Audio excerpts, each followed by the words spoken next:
While engaged in battle at Fort Gibson, I fell a victim to the ill fortune of war. I was severely wounded in my right lung, which rendered me unable to speak audibly. And while in this condition, there came to my assistance an unknown friend, clad in blue, who showed me exceeding kindness.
Hey there, fella. Shut your pie hole before I blow a crater in your head.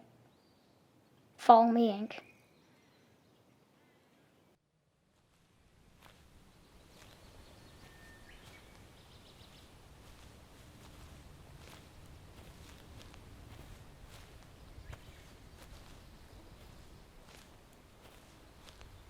You're gonna fix him up, you understand?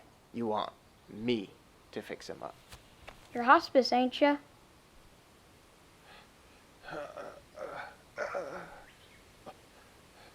Get something to distract him from the pain.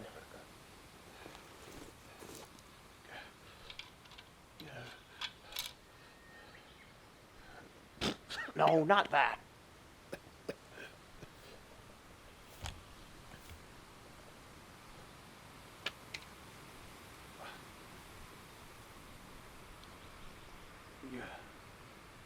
You're a good boy, Angus. Your mother will be proud. She's praying for you, Pa. I can feel it. You be sure to tell her that I love her. You tell her yourself. This Yank, he's gonna fix you up. I could bandage him up, but he's hurt pretty bad. You're gonna need to get some more help. I ain't going nowhere, Yank. Well then, he's as good as dead.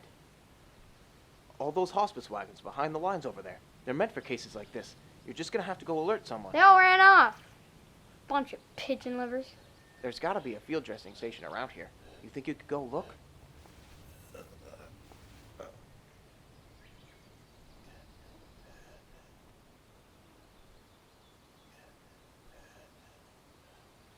Swear to me, Yank.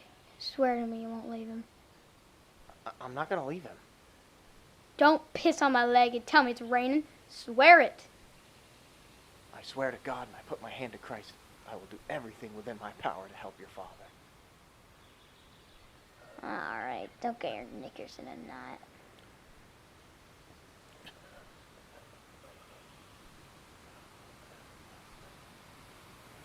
I'll be back, Pa.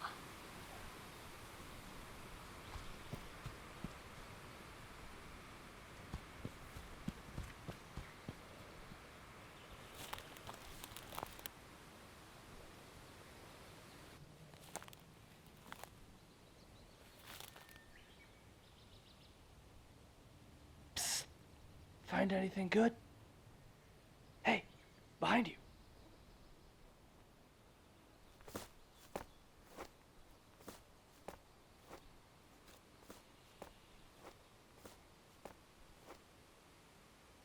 I've been needing a powder flask.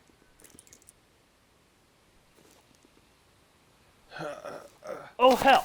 He's still breathing?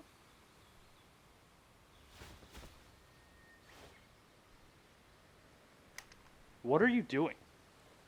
The man is hurt. He needs help. Well, I'm no doctor, but I got just the remedy No, right here. don't!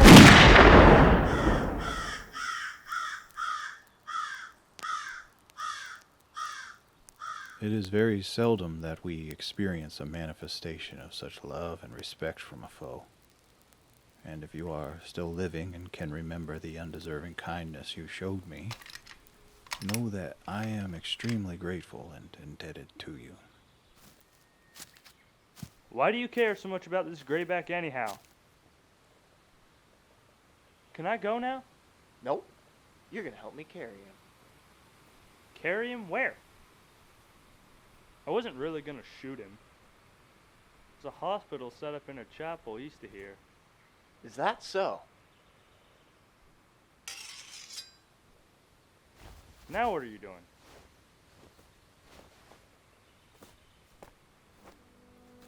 We're gonna go to the chapel.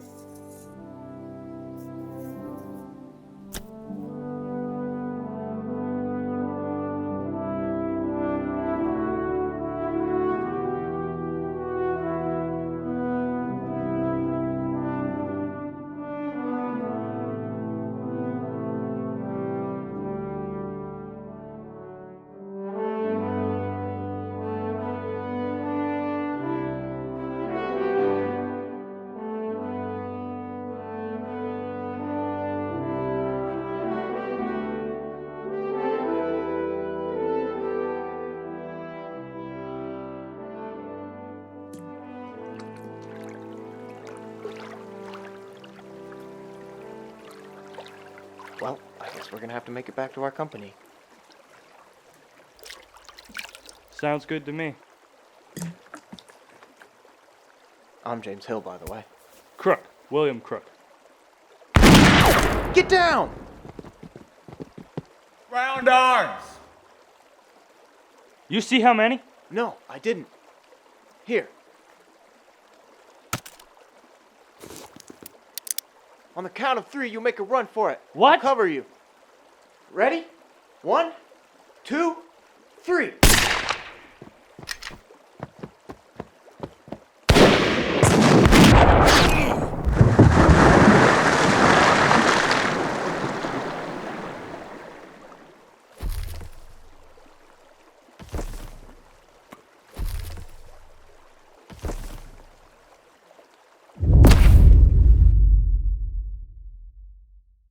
I do not know if you are still alive, or if you have passed over the trials of this world and gone to try the realities of the unknown. The chapel! The chapel! I can only wish you peace, bliss, and happiness. They said head to the chapel! Take him to the chapel! You can bring him to the chapel!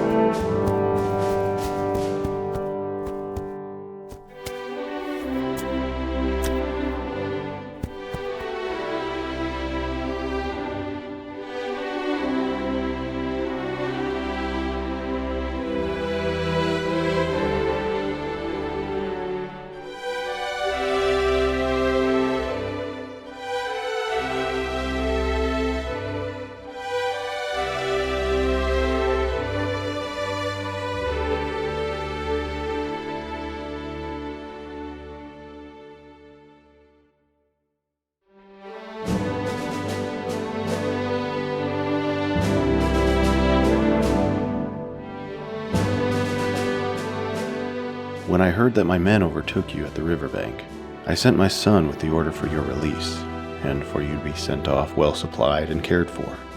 There was some reluctance among the company, but I knew in my heart that it was the right thing to do.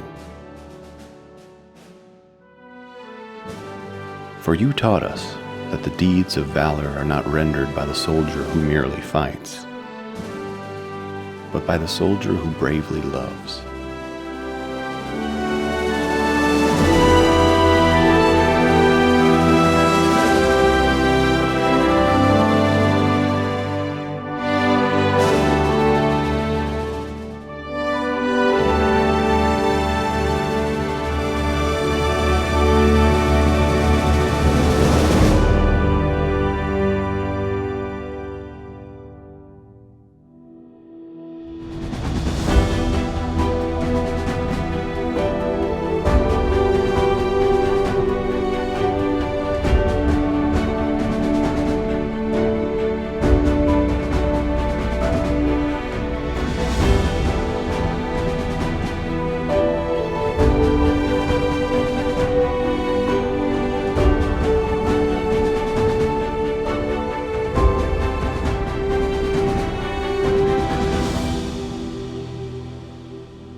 Scene 1, take 6.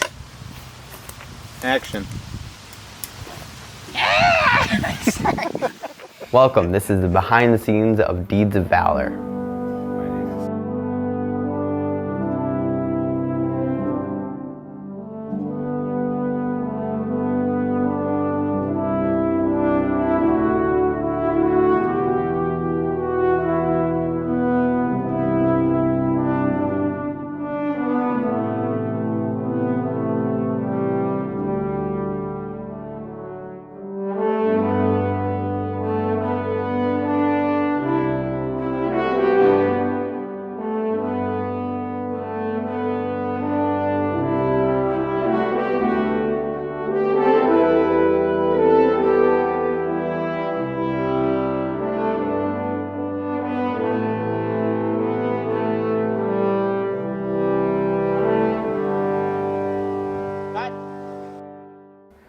The Deeds of Valor story is based on a true story of James Hill, who saved the life of an enemy soldier. So basically, Timothy, he made a pitch, and he didn't have the whole script written out. He just had like the basic, kind of like skeleton of the story, kind of like a Good Samaritan kind of deal. My job of this project was to write the script. Pretty much the process was, I started, I kind of like had this basic idea in my head from the kind of like bare bones of what Timothy pitched. And I like wrote as much as I could before I came to like a nice like kind of stopping point. And I pitched it to the producer. You didn't say my name. Yeah, okay, I pitched it to Eric and my dad, fine. I don't know. Pitched it to my dad. I pitched it and then I pitched it to my dad and Timothy. And I like kind of like, so how do you feel about this? And they'd give me their like input. It helped get like an outsider's opinion. I was really struggling with the ending of the story because the ending is like probably the most important part. Like you got to end on like a big bang or something. But then my dad discovered that there was a true story, kind of like a Good Samaritan kind of style. And that like really helped nail down the ending. The length of the script was about 12 pages, so that's like a minute for each page. The narration in the film is actually, for the most part, word for word from the letters that Edmund Talbot sent to James Hill. I do not know if you are still alive, or if you have passed over the trials of this world and gone to try the realities of the unknown. I can only wish you peace, bliss, and happiness. They said head to the chapel. The true story really added a lot. The fact that it was real and somebody actually did that actually like kind of helps it feel almost more believable and affects you more. And it gave it more of a realistic ending. We really wanted to focus on the message of the Good Samaritan, to love your enemy. And how does that look like in the context of war? I swear to God, and I put my hand to Christ, I will do everything within my power to help your father. Alright, don't get your knickers in a knot. Angus, Jude's character, we just wanted to add Jude. Jude wanted to act. But also his character really helps see the enemy. You know, this is a father and son. Angus Talbot was a young kid. He's not a soldier. He's a bugle boy, which towards the end of the war they were young.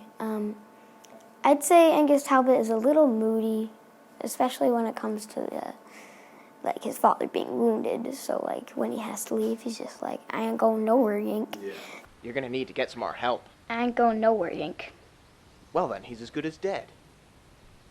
All those hospice wagons behind the lines over there. They're meant for He's tough cases on like the this. outside. You're just gonna have to go alert someone. They all ran off. A bit soft on the Bunch of inside. pigeon And livers. when his father was wounded, you know, he had to show that tough side of him. Basically, like, he was a little frustrated, I'd say. And he was a little scared because he didn't really know what to do.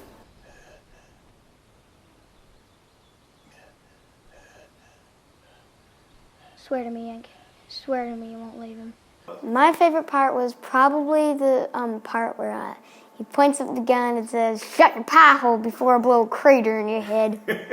Follow me, Yank. Yeah, that was a good scene. I liked that scene.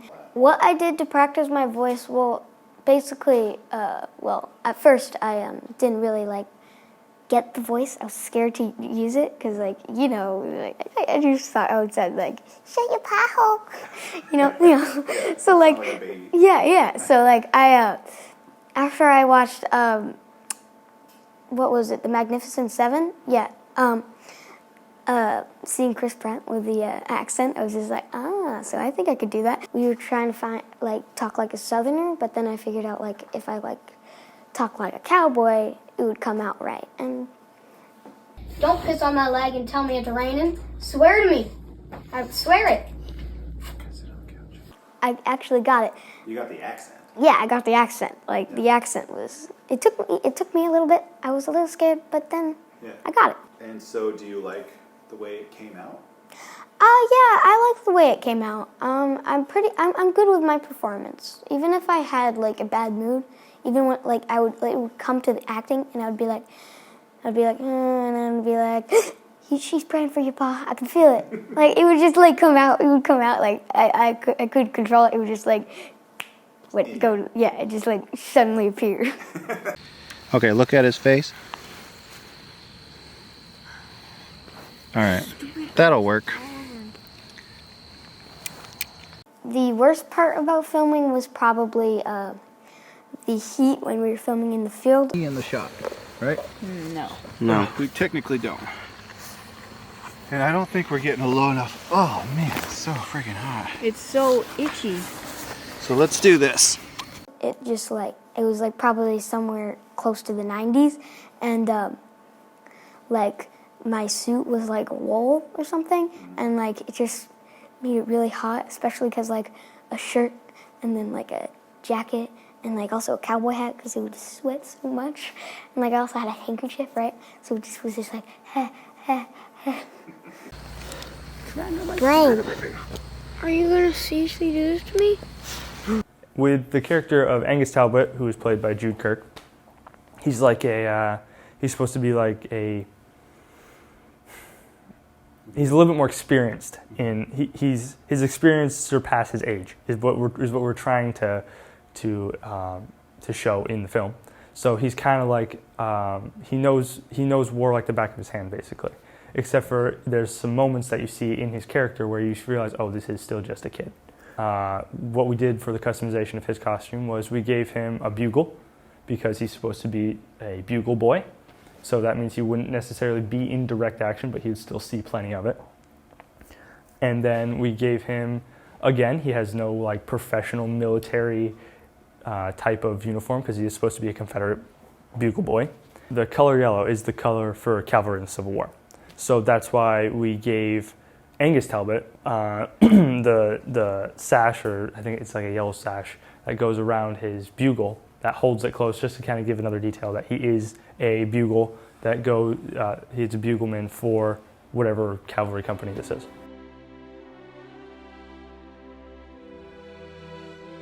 My name is Timothy Gorkoulis. I am the costume and prop designer for the film Deeds of Valor, and I also act in the film. I play William Crook, who is kind of a cocky greenhorn who doesn't really know the realities of war yet.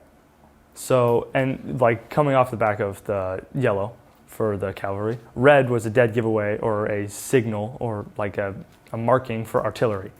And my character, William Crook, he has the red stripes on his pants, and he has the red stripe on his hat with a kin crossed on the top of his hat.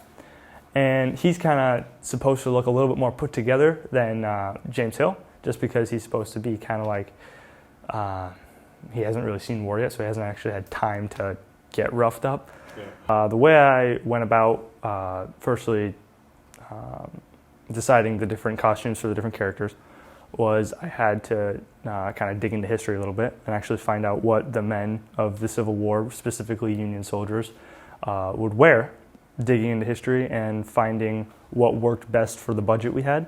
James Hill's character is, he's a medic, So that required digging into like different histories located. What were the different medical uniforms back then? Were there any medical uniforms back then? And we were able to get it pretty accurate. I feel we were able to get it pretty accurate. And it's really easy for like a film, I feel like, when you're doing like a film about war, let's say, and you have soldiers, they're all in the same uniform. So it's important to kind of break that barrier a little bit and give him a little bit more personality even in what he wears. I want to add into the character of James Hill, which is played by Daniel Green. We decided on the glasses first of all because I felt like it gave his character a little bit more maturity and kind of made him look smarter, because let's be honest, glasses tend to make people look smarter, especially on film, and especially that type of glasses. It kind of brought him to a level of maturity just by looking at him that is in sharp contrast to my character, which is kind of like the young, hot-headed, arrogant, kind of cocky, warmongering kid who doesn't know anything yet. Why do you care so much about this grayback anyhow? But for the wounded Confederate man that we have, Edmund Talbot, he's supposed to be just like a farmer who just came off his land and decided to go to war. So there's a lot more liberty taken with that. But we also didn't want to make it so it seemed like it was just a farmer. We wanted to make it seem like they're meshing the two worlds together. Like there's the farm side and there's the war side. We gave him a butternut colored jacket, and we put, I think corporal chevrons on it, on each arm. And he is supposed to be a cavalryman. So, and obviously we didn't have in our budget for a horse, which would be a dead giveaway for a cavalryman. So what we did was we took a cavalry emblem, stuck it on his hat, and we're like, okay, that's kind of small. So what we ended up doing is taking like the classic Civil War cavalry gloves and putting those, they're either on his hands or in his belt. We gave him a sash, and we gave him a sword. So that's like and I think it actually is a Confederate cavalry sword. Another point to the freedoms we took.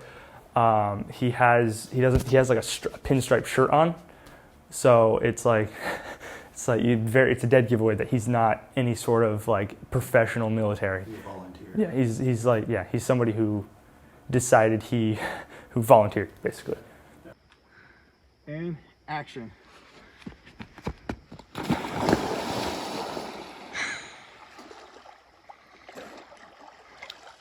My name is Stephen Corkoulis, and I am the cameraman and editor for the movie Deeds of Valor. So my job starts with the storyboard, which is kind of like a shot list that tells me like what camera angles and stuff that I need to get to translate it to like the big screen. Some of the interesting and unique angles we got for the film were there was one where me and Eric had to climb up onto like a big ladder, and he would pass the camera up to me.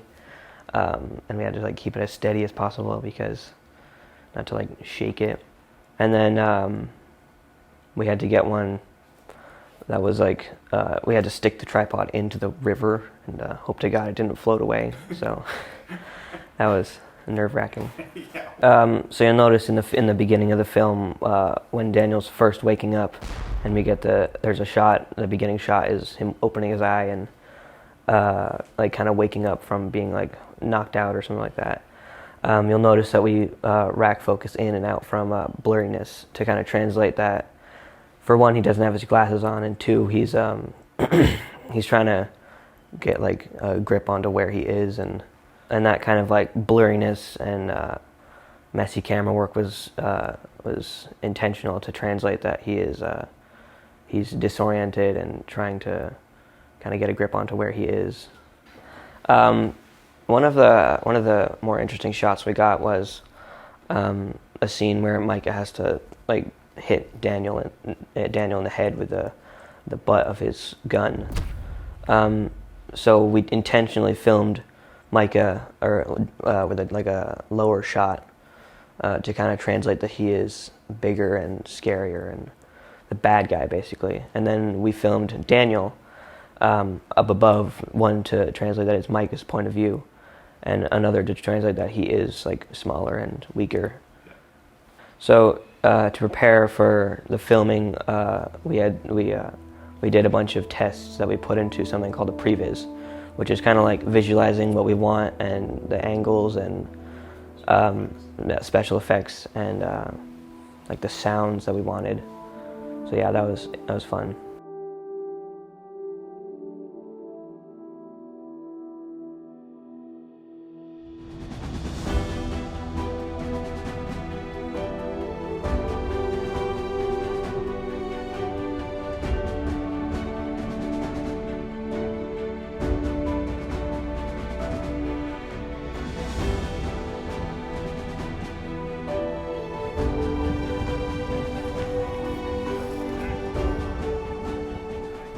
It was basically just like a test drive for special effects and sounds and stuff like that. Yep.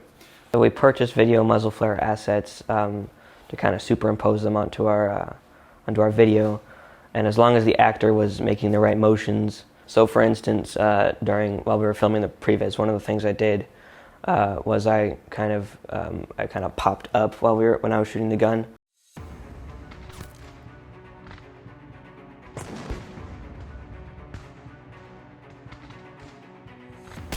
When what I should have done was like kind of jolt back, and we made sure to like fix that during filming and everything. I'm gonna cover you. What? Ready? 1, 2, 3. 2, 3. 3.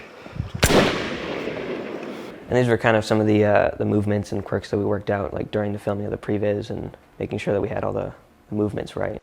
Ready? 1, 2, 3.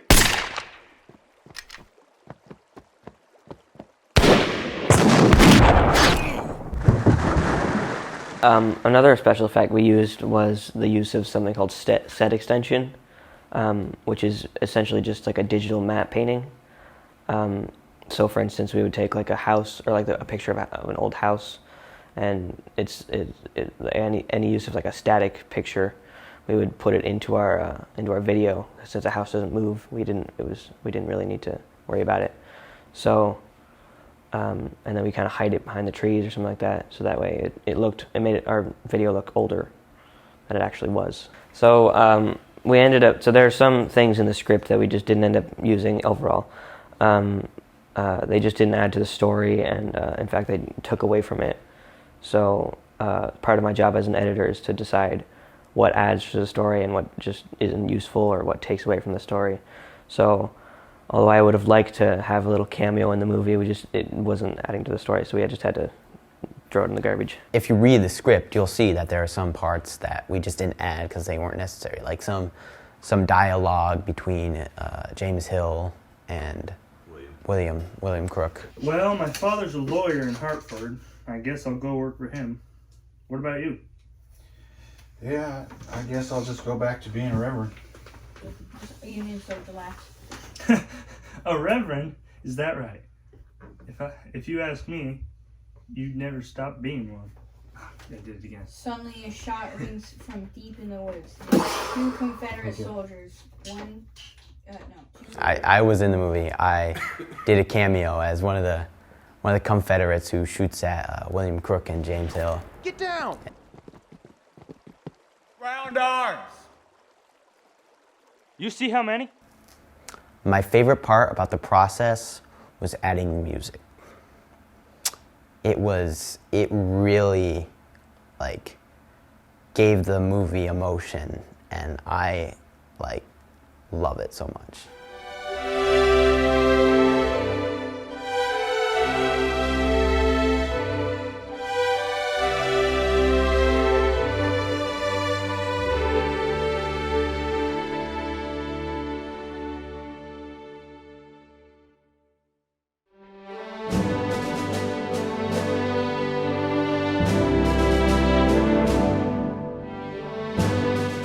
My name is Matthew Kirk, and I was the sound designer for the movie Deeds of Valor. At the start, I was operating a boom mic, recording all the sound on set. All right, let me get my boom mic in place. Yeah, I'm not ready yet, so you have plenty of time. Cut. Let's do it one more time. The second part of my job was recording Foley sound, which is basically making and recording your own sound effects, like footsteps, rustling of clothes, and gun clicks.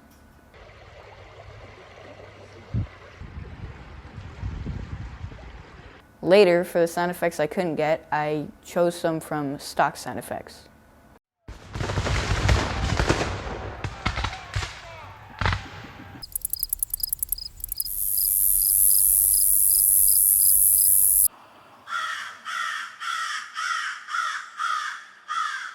The biggest problem we had was we couldn't use any of the on-set recordings that I did.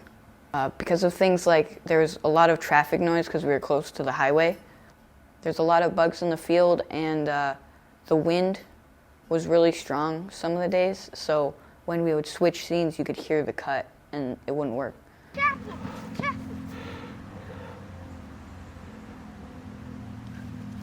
Yeah, that was perfect. Kneel down. And head out. Oh, that was beautiful. Okay, we got it.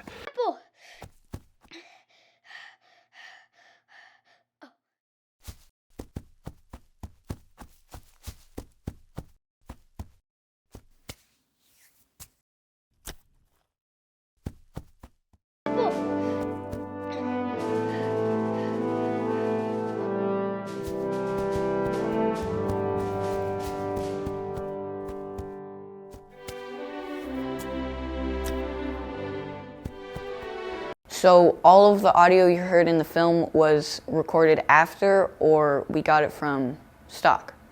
The stuff we recorded after was like we dubbed all the lines, so we got all our actors in and they re-recorded their lines and we put those in the movie.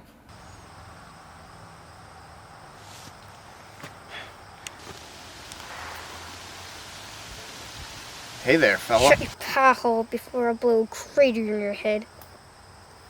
Follow me, Yank.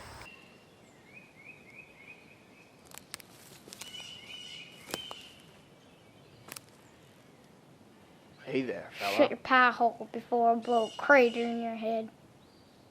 Follow me, Yank. So during editing, we discovered this program called Soundly, which had over 10,000 sounds to choose from. And it also was like partnered with our editing software, so it made our entire editing 10 times faster. When considering the theme of this film, I knew we had to do some old-timey style music, like marching drums, orchestral style music. But I really wanted to make the horn the main character of the soundtrack because it reflected Jude's character as a bugle boy, and you'll hear that through the whole film.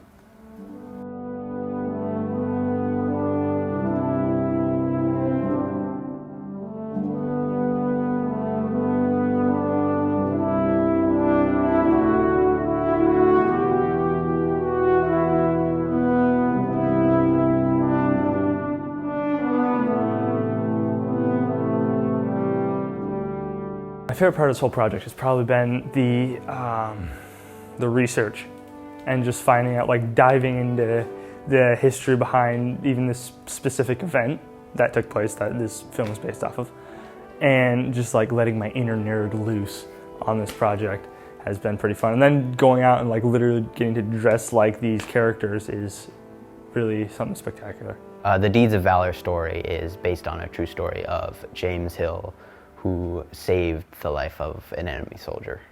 Edmund Talbot, the enemy soldier who was saved, he sent a letter to the newspaper to try to find who the man was. Comparatively speaking, this man was my enemy, yet I am partially indebted to him for my present existence. Had it not been for that noble heart that beat within his bosom, I never would have been carried from the battlefield.